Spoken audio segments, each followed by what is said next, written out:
Yono. Yoyo Shabani Juko. Sara kwata. Yes, Sabani Juko. Abadaduka. Kokolam. Oli mubenda nja kukuba. Ba sigenda kukwata ko gwembwa gasiya. Vanyuma rastore eyakolebwa mwana mulenzi amanyiddwa nga Sebunya oba muyite SB4 akumukutu gwogwo gwa SB4 media omwali mwana mulenzi amanyiddwa nga Shaban ne Kadama. Story eno banji batandika okubanga bajaniriza ate abandi ne batandika okugibuusabuusa ne sekubuusabuusa yenna era ng'omu ku babuusabuusa story eno n'ogikubamu ebitulituli ye mukulu amanyiddwa nga Eddy Sendi ono ng'abeera nnyo ku mukutu ogwa Kasuku live at the same time ne Vibe Life UG. Biringanga bwe mwalaba story ya SB4 n'omukazi oli eyagamba nti omuvubuka yamubba e Dubai.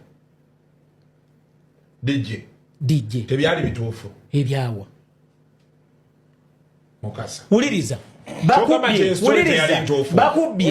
uliriza mulindeko bakubye nga bakubye nga oli afuna time mbu ono musiramu mbu ajja kumaikinga omanyi nti all through that whole saga the woman was mic'd.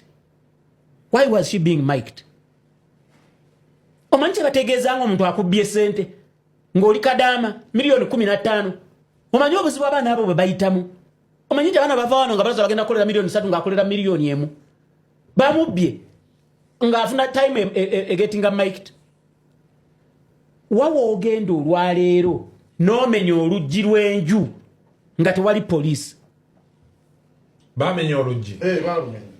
Wawo ogenda olwaleero n'omenya oluggi.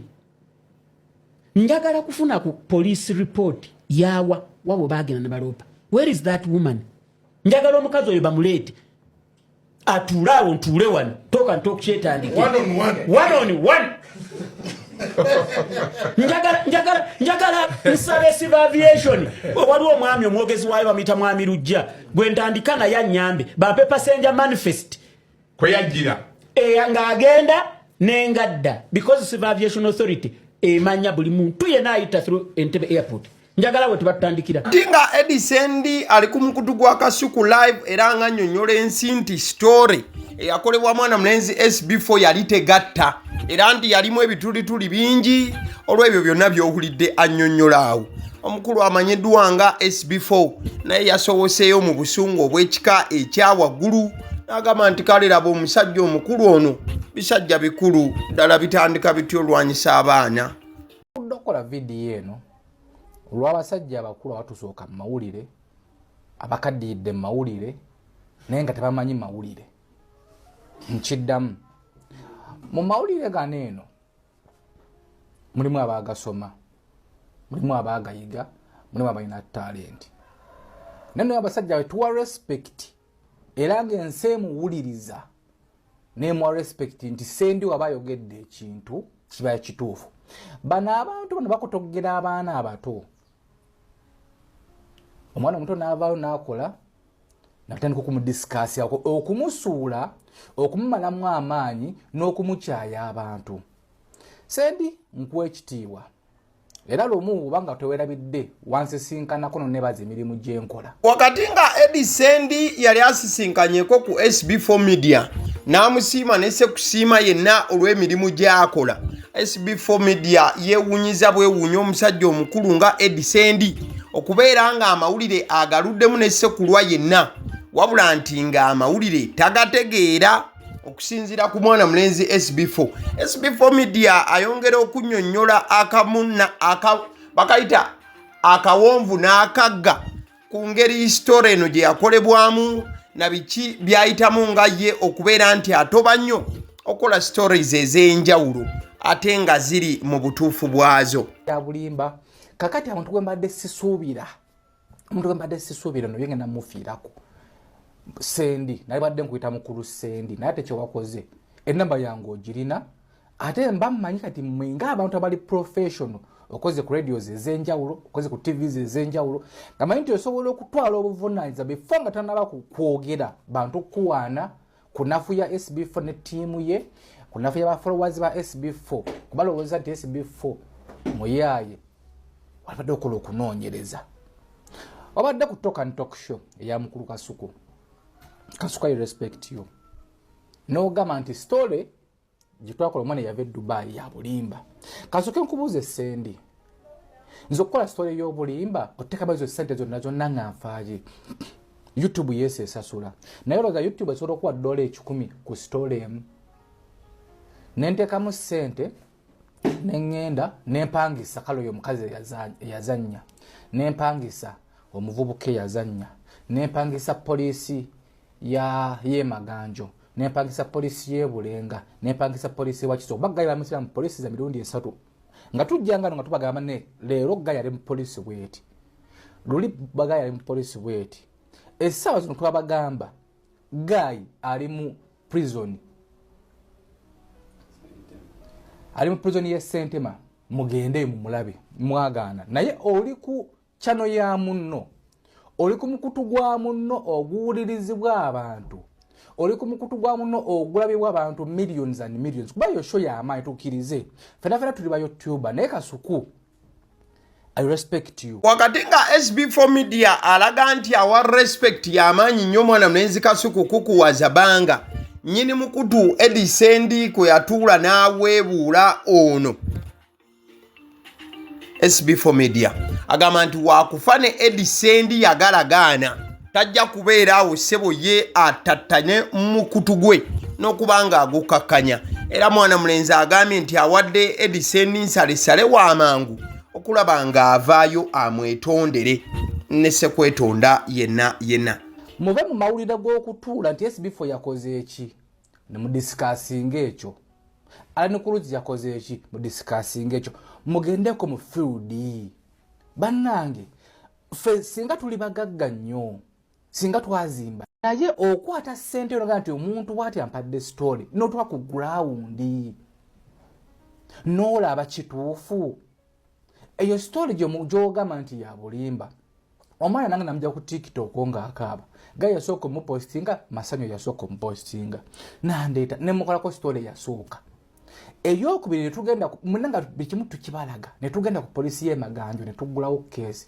genda Sendi kuno kwagenda kufira ko mpazi ngo ovuddeyo nokola video nga weetondera balabibo wetonda balabiba SB4 bozo wuddisa nabana mbamalamu amaanyi abali eyo ku that is SB4 Sebunya anga aweereza omukulu Eddy Sendi obubaka ngamugamba nti sebo gusale tetujja kubanga tukola stories zaffe wano gogende ng'oyinaayina kale eyo tuvuddeyo tukomewo straight mu politics wamu n'ebyobukulembeze bwe bitambula mu Uganda ate era mukaddeke kamu ne mu nsi yonna okutwaliza awamu omukulu ono gwolaba ku screen abadde atrendinga buli wamu era nga bagamba nti ye Munnayuganda asoose ate era mukaddeke kamu omufirika asookedde ddala okuwangula obukulembeze mu kibuga oba mu state eya New York ku bwa meeya omukulu ono langi oyinza okulaba nga njeru wabula musajja Munnayuganda awedde emirimu ekitandikirwako kyosobola okubanga omanya omukulu ono nno mukaddeke kamu musajja mwagazi wa nkyukakyuka era nga yali aweerezaako Bobi Wine obubaka era nabo ngenda kubanga mbukuteera ku video eno omukulu ono amanyiddwa nga Mamdan ndoza lyerinnya lye tusobola okusoma eryanguwa ye Zohran Mamdan oba Mwamudani omusajja alina emyaka 34 era nga yazaalibwa mu Kampala wano mu Uganda omukulu taata we ye Mahmud Mamdan era nga maama ye Mira Naya maama we mukyala munnabya firimu nnyo oba mukozi wa zifirimu ate nga taata musajja musomi nnyo omukulu ono nno yawangudde obwa meeya obwa New York yes mu United States of America era nga omukulu ono abadde kabwanango ne Donald Trump president wa America era president wa America ayinako statement ze yali akoze ngalaga nti tayagala gayo na wangule bwa meeya obwa New York so Akabinkano k'obwa meya obwa New York City oba ekibuga New York, omukulu Zohran Mamdani kabadde yayingiramu ku myaka 34 jokka, yafuuse omusiraamu asookedde ddala ate era n'afuuka omusajja enzaalwa ya Africa asookedde ddala okubeera meya w'ekibuga ki New York. Onazenga alinnya mu ranks mpola mpola, era ojja kujjukira abantu be yakubye kwabaddeko owa independent omukulu amanyiddwa nga Andrew Cuomo, then nowa Republican omukulu amanyiddwa nga Curtis Sliwa be yakubye okubeera nti atwala obuwanguzi. Obuwanguzi bwa Gayono butandise okulabikanga enkyukakyuka mu byobufuzi bwa Amerika mu layini y'emu, era nga alina speech ey'enjawulo gye yakoze nga amaze okubanga akwasibwa obukulembeze oba nga amaze okuwangula n'okubeera nti alangirirwa. Muzimu ku statement ze yakoze ngenda kubanga nzikuyisizaamu fasta ate otuba tugenda kudduka tudde wa Bobi Wine na biki ebiri mu kuhappeninga ku side ye gyali mu kuba campaign edakiika eno. In fact n'obubaka omukulu ono bwe yaweereza Bobi Wine, omukulu agambye nti in this moment of darkness New York will be the light.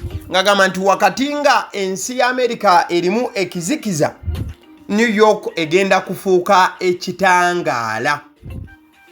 Zezimu ku statement ze yatandise nazo, era ng'agamba nti agenda kubaako ebintu bingi byagenda okukyusa okubeera nga ajja emisolo ku bannaggagga mu Amerika mu New York wali, okulaba nti ate ensimbi ezo z'abakamulamu zigenda okuteekawo okusoma okutuufu n'okulabirira okw'abaana, kyoyinza okuyita universal child care, buses ez'obwereere, wamu n'okulaba nti ebyensula oba housing initiatives atunula nnyo side eyo omukulu ono Mamdani Zohran mukadde kamu. And we are going for long as we can remember, the working people of the New York have been told by the wealthy and the well-connected that power does not belong in their hands.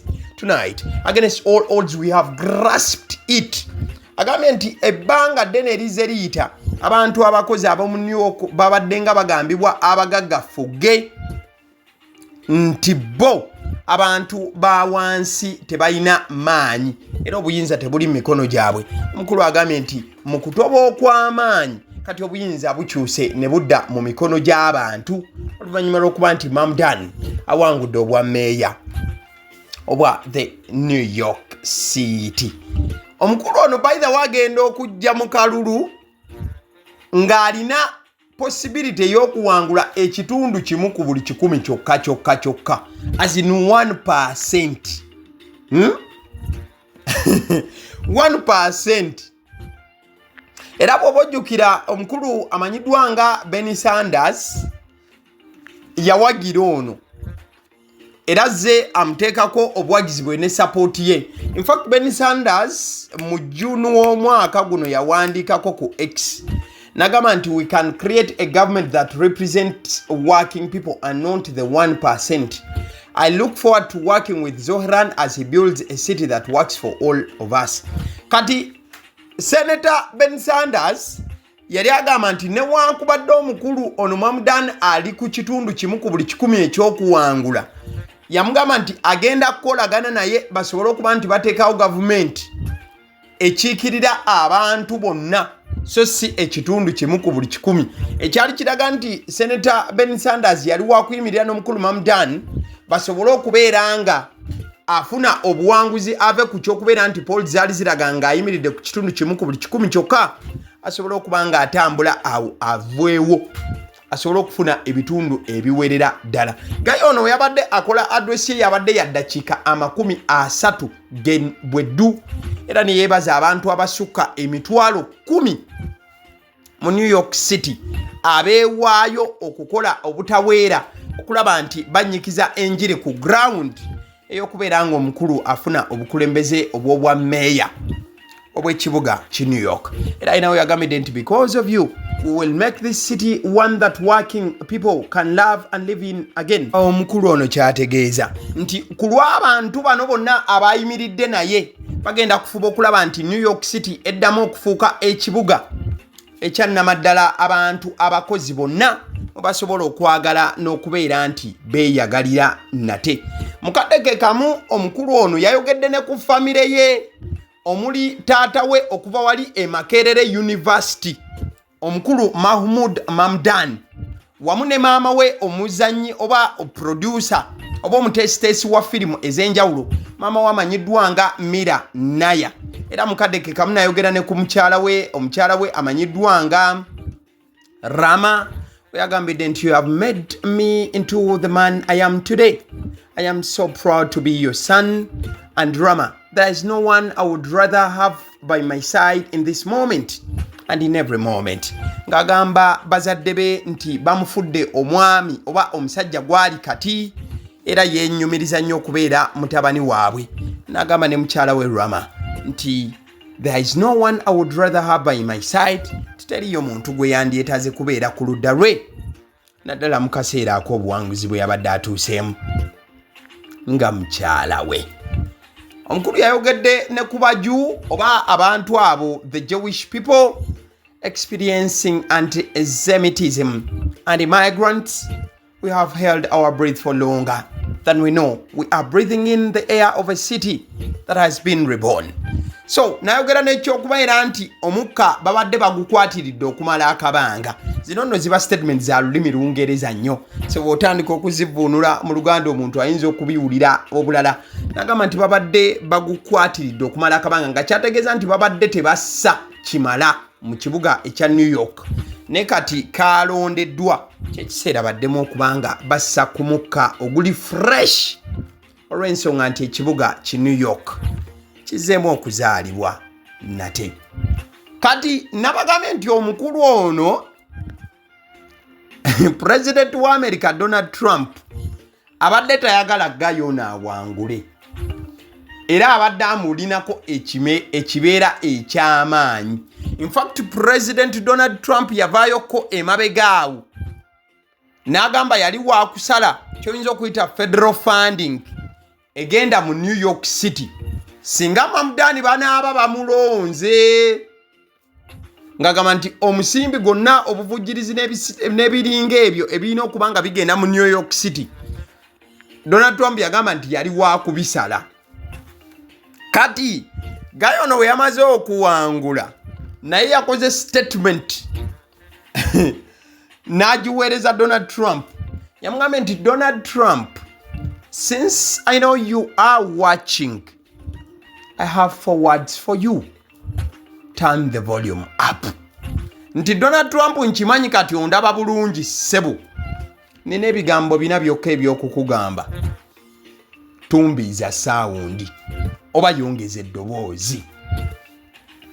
Nga kyategeeza nti Donald Trump byonna byazze ng'ayogera wano mb'oba biki oba biki kale kati addemu ayogere era ayongeze n'okwongeza ku byabadde ayogera. Kati Trump in fact wano yagamba nti to get to any of us you will have to get through all of us. Gayo ono n'aweereza Trump obubaka obulala nga mugamba nti bw'obanga oyagala okututuukako olina okutuyitamu ffenna nga kyali yagala okutegeeza nti maanyi g'abantu. Trump kye yakoze naye n'agenda ku mukutu gwe ogwa X.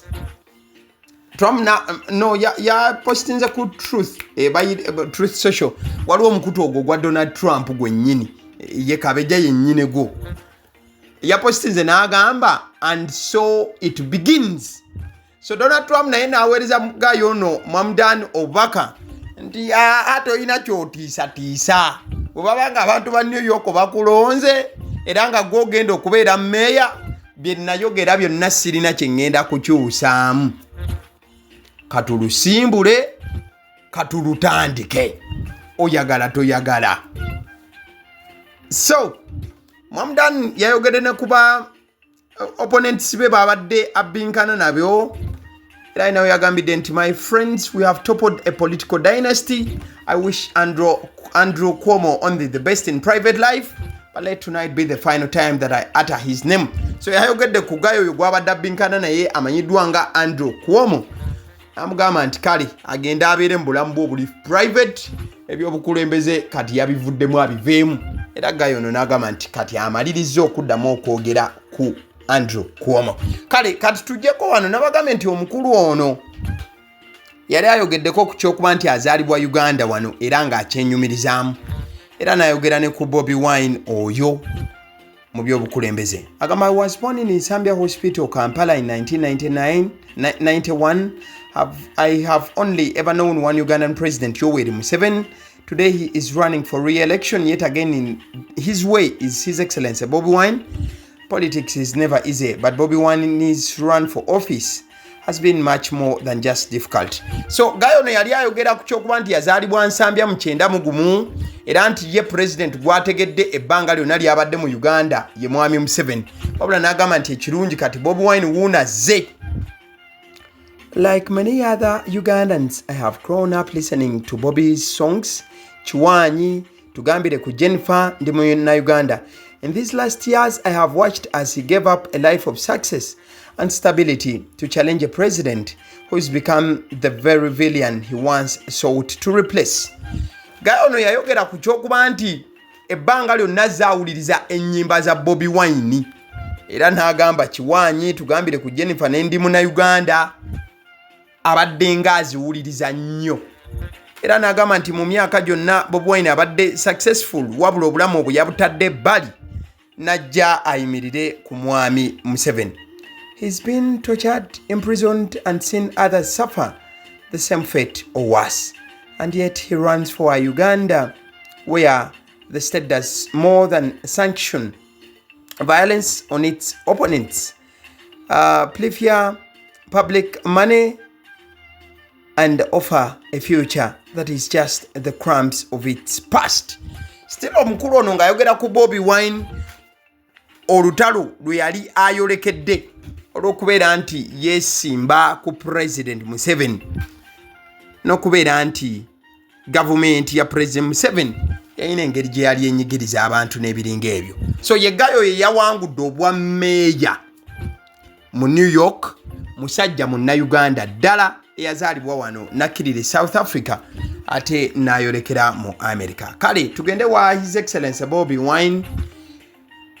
Yayolekedde mu bitundu nno President Museveni gy'asibuka.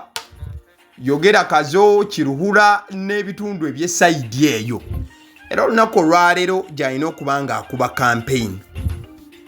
Bobi Wine akoze statement ey'amaanyi ennyo Kazo wamu ne Kiruhura. Wendikodingira video eno nga campaigns zirina okutojjera mu bitundu ebyo nga bikyagenda mu maaso.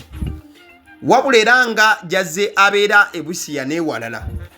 Abantu beeno bakedde kumusalako ku hotel. Era ebyo bye bifaananyi wadde nti ebitundu byeno kimanyiddwa nti President Museveni ayinayo obuwagizi bw'amaanyi nnyo nnyini ddala. Era nti amakanda agasimbirayo ddala. Bobi Wine agenzeyo n'akola statement still ey'enjawulo. Oba n'amulaga nti nange ssebo bwe mbanga nzizeeyo eno nsobola okubaako kye nkyusa. Era obuwagizi mbulina sokolabe abantu babadde bangi abakwatiridde ku hotel omukulu w'abaddaali. Era nga wano abadde yeeteekateeka okusettinga off wali okulaba nti yeeteekerateekera okulumba abantu ba Kazo n'ebiringa ebyo. Kati nno ki ekituuse Kazo? Munnange abakutte abawanvu n'abampi abakutte agaggo batandise okubanga beetooloola ebitundu Bobi Wine gy'alina okubanga akolera campaign. Era nga nnyonnyodde ku mbeera eno nagamba nti after failing to demobilize people from waving at us on the red side as has been the norm wherever we have been, the criminal regime has resorted to arming vigilante groups with sticks to provoke and launch attacks at us. This is what has just happened in Sanga town. Utterly shameful.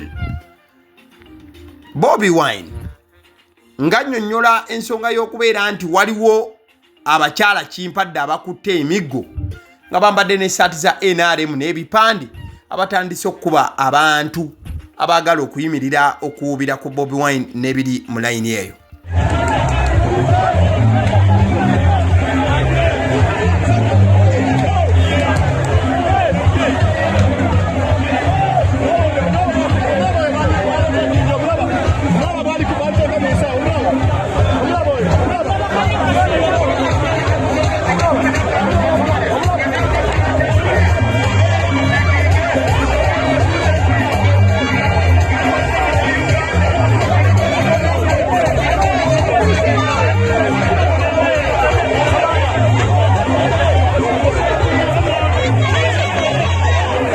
eyo nno yemu ku mbeera eriwo nga Bobi Wine yeetegekera okwesogga Kazo wamu ne Kiruhuura.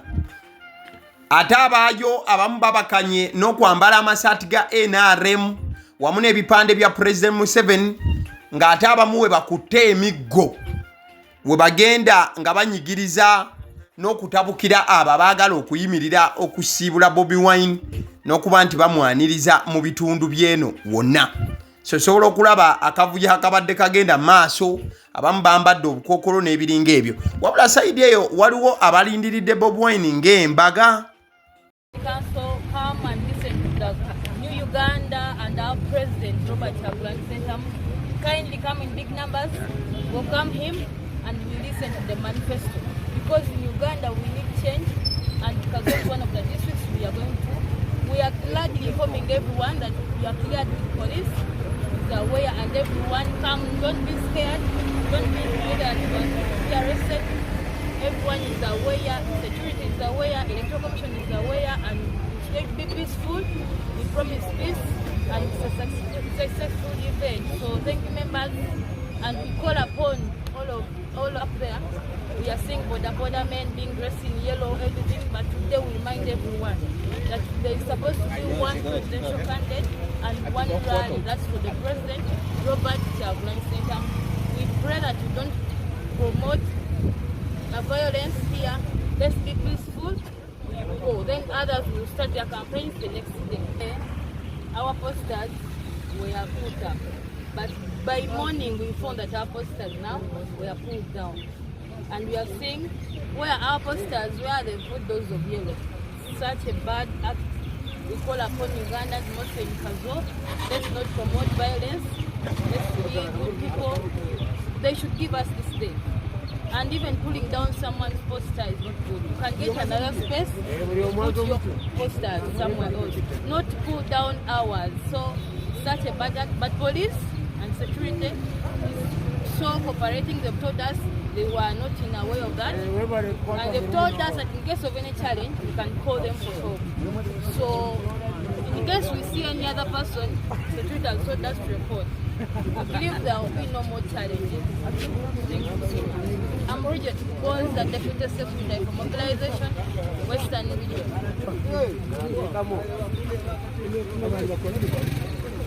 Sendi.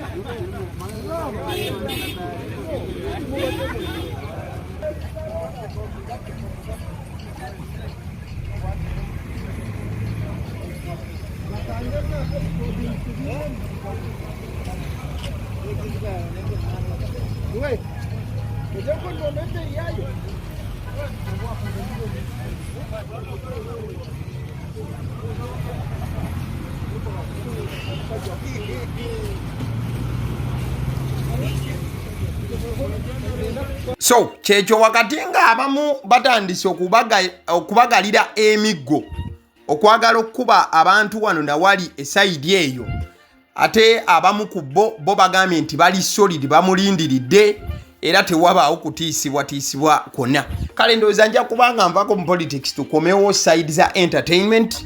Mwana mulenzi musikati paka nakati akyakoona emimiro era akyemulugunya ku Bobi Wine. Obwa obuzibu bwe bukyali ki nze naawe? Let me address His Excellency Mr. Bobi Kyagulanyi. Mr. Bobi, with my two eyes here, between you and me, you know we've moved Nalini Kamoto after 5 from Kampala to Busabala. Mbadeko nawe ngatikuli camera. If your boys ever come back Nabamfu Masiring, because you know you in this industry, tourism industry, whereby we know how to manipulate internet. You have a team who you tell umbono, no is a penga buge, umbi na pisamu. Zokuvu masuba buzibu. Temulina by the internet, tebabaya wadde chukuni, mwizo kuvu mechini chinzi jako wae. Eyo era wenagwire dalu, mwabali bantwala kati eyo ali. Yakuyamba bajirimu temusobola. Not even this little. Kogera anything. Nechinja wadde no chumuningira ko wadde wano. But Bobi, let's be civilized and human and control your team. Because between you and me, there was a life before this politics. Between you and me, and you know. Hungry Management Lawrence, you know. Sorry, Rajivia Farmani. CPS, you know. People know. And maybe right now you think all these things disappeared. I was a very educated journalist. I have things I keep for myself. Like police statements, surgeon said. So me without fear of favor, because kat nagami chingizo kusa broadcasting cha nocha boss wo nocho no na yakuvuma bro fina tugenda kulivinga obulambu mbagenda tuzikalumu tusomuka gumu tugenda mutoyi gumu tuli emmere tulina omusayi gumu tunatya pakadi emyaka gyange ojja kutya munanga I've retired today mumbale ng'omuntu ayogera bwenjagala okwogera as long as I have information that adds up. That is MC Cuts for you. Hey, kyonna omukulu kye yamukoloboa obuzibu bwamulinako oba kiki mbeera aki yonna nze naawe kale eyo ndowooza tuveeyo tukomewo still mu entertainment.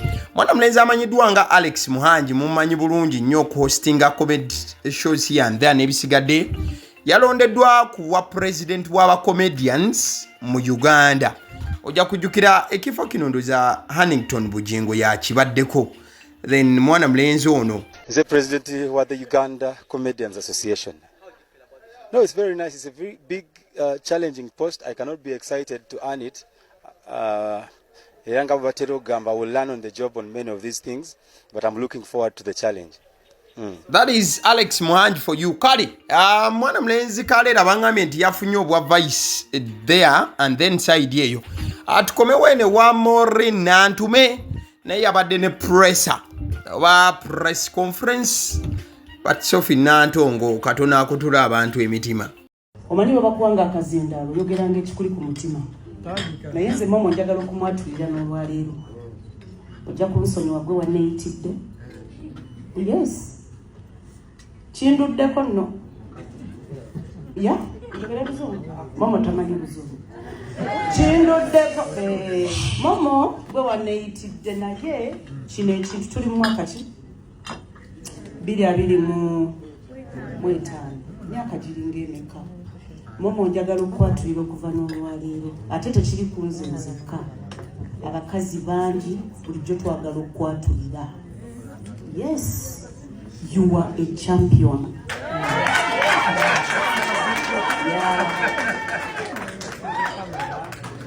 Ngoyagala ensene nkirize tigwe champion.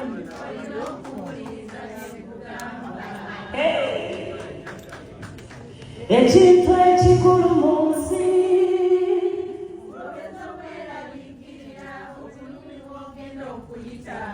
wefuba kimu kuba champion. Nze kyekigambo kyenyinza okugamba. Sometimes tuyimba ennyimba naye simanyi oba wayimba omaze kwetunulamu oba bakuwa bwino oyimba onoobitubuulira naye olwo oluyimba nze ku lwange lukudescribinga kanate bw'ogamba my story kwegamba you're really a true champion kubanga saagala kwogera bigambo bya Maureen. However, Maureen atambudde olugendo lwe luno ddala nga champion. Teriyo champion ayita kaweweevu. Ebiseera ebisinga buli champion abeera misunderstood. Mbadde ne Maureen okuva nga kawala kato yajja nsingako temuwakana. Yagenda okujja mu Eagles Production n'asingako. Maureen tonatuusa kwogera mute. Yagenda okujja mu Eagles Production nga mama nsingako naye ne tumwaniriza n'abeera mwana mulungi era kyeyali ayagala yali akimanyi. So okuwandiika concert ye ya 21st November okugituuma my story, you really thought so well. Momo si muntu wa bigambo bingi. Maureen Nantume preparing for her upcoming show.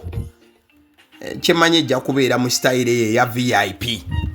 N'okubeera nti akubira ddala abantu be omuziki baguulire ebyaddala. Gambye tukyali mu entertainment. Omukyalo oyo amanyiddwa nga Big Events bamusibye era ali luzira kati. Nalabyeko Abitex ng'agenzeeyo ko kumukyalira era embeera gye baasanzeeyo kulikayo tuvuddeyo mu kkomera wadde byannako olusi tumwenyaamu tubadde big event clear process big event abamusibye ali wano mu Ministry of Understanding ebeera ki University of Understanding wano mu kkomera ku kkomera ly'abakyala tutambudde n'emikwano gye muganda wa big event avudde mu kyalo eri eyidudi yayawulidde amawulire g'okukwatibwa kwa muganda we ne tujja eruzira tujje tumulabeko. That's Abitex Promotions ng'agenze kulaba ku promota munne omukyalo yamanyiddwa nga Big Events yasibiddwa lwa bukadde 7 bumubanjibwa wabula njagala obategeeza nti amabanja gatandise okusibya abantu. Omukulu gw'olaba ku screen ye Kamya Gordon Mustafa ono musuubuzi w'ensangi yakwatiddwa ku misango gy'okwewola ssente mu lukujjukujju n'okujingirira ebiwandiiko era olunaku olwayo ng'ennaku z'omwezi 5 Novemba asimbiddwa mu maaso ga kkooti oba mu maaso g'omulamuzi mu kkooti esookerwako ensangi. Kigambibwa nti Mustafa yeewola obukadde bw'ensimbi 6 mu Post Bank ng'awaddeyo ekizimbe kye Kinebanda House ng'omusingo. Wabula bagenda onoonyereza ng'ettaka ekizimbe kino kwe kitudde ate liriko enkaayana. Ettaka lyawaayo liri kitemu nga Mustafa yaligula mu mwaka gwa 2005 era nga yalina okusalako ekyapa ku kyapa ekyawamu wabula mu kufulumya ekyapa yazingiramu n'ettaka lya Kigenyi Jackson era n'asalamu ne zippoloti. So omusango guno gwongezeddwayo kutuusa nga 2 omwezi gwa Desemba. Mu kkooti Mustafa yatwaliddwayo akakiiko k'amaka g'obwa pulezidenti akalwanyisa obulyake n'obukenuzi ka State House Anti-Corruption Unit nga kakolagana n'ekitongole kya poliisi ekinoonyereza ku buzibu emisango wamu ne woofiisi ya Ssaabawaabi wa gavumenti. Kati ennaku zino muganda wange weewola ebbanja ne likufuukira ebbanja. I think tugende mu sports tumalirize straight away olunaku olwaleero. Mu kifaananyi ekyo kyateekingiddwa olunaku olw'eggulo omupiira ogwo Arsenal gwe yabadde azannya ne bannaffe aba Slavia Praga era nga Arsenal yaguwangudde 3-0. Kati bwana bulenzi buno obubiri obuto David Raya yafubye nnyo okulaba nti bwekubya ekifaananyi ekifaananako bwe buti bw'oba bwe kiti. David Raya ye goalkeeper wa Arsenal. Bwana bulenzi buno buto nnyo nti kaana kalenzi ako ka Andre Harriman Anwas kalina emyaka 17 gyokka. Ojja kujjukira nti omupiira guno nga gugenda mu maaso wakoleddwa enkyukakyuka mu ddakiika y'ensanvu bayingiza Max Dorman nga Leandro Trossard yavuddeko. Max Dorman kavubuka kato ddala. Then akaana kalenzi kano akato akamanyiddwa nga Andre Harriman Anwas kalina emyaka 17 gyokka. Kano ka substitutingiddwamu mu dakiika ya 81 Declan Rice n'ava ku kisaawe. So bunono bwakoze history as the youngest player ever to feature in the Champions League. Mwana mlenzi oyo amanyiddwa nga Max Dorman at the same time ne Andre Harriman Anwas. Kale atugende ku table ya Champions League nga bweyimiridde then tusiibule tuve wano. Essaawa zino Bayern Munich yali waggulu ku kimeeza n'obubonero 12 asibaganye ne Arsenal ku bubonero 12 bonna balina points 12. Then PSG ali mu kyakusatu, mu kyokuna Inter Milan, mu kyokutaano Real Madrid, mu kyomukaaga tulinamu bannaffe aba Liverpool, mu kyomusanvu Tottenham Hotspurs, ekyomunaana Borussia Dortmund, ekyomwenda Man City mwali ojja kujjukira Man City ayinayo omupiira olunaku olwaleero nga 5 Novemba so tebe neesobola okukyuka ng'emipiira gya leero giwedde mu Kyekkumi Sporting CP n'abalala bangi tagala kutegeeza ku bannaffe aba Honey Bites bano bagamba nti ebyokulya by'omwana adda ku ssomero babikolako butereevu nnyo nnyini ddala mukwano gwange ebyokulya by'omwana adda ku ssomero sobola okuba nga obakontaktinga ku 0709 787508 ate mukadde ke kamu njagala okuba nga nkutegeeza ku bannaffe aba Alson Painters UG bagamba nti ensonga z'okusiga ekizimbe langi mukwano gwange bagenda kuba nga bazikolako butevre nnyo nnyini ddala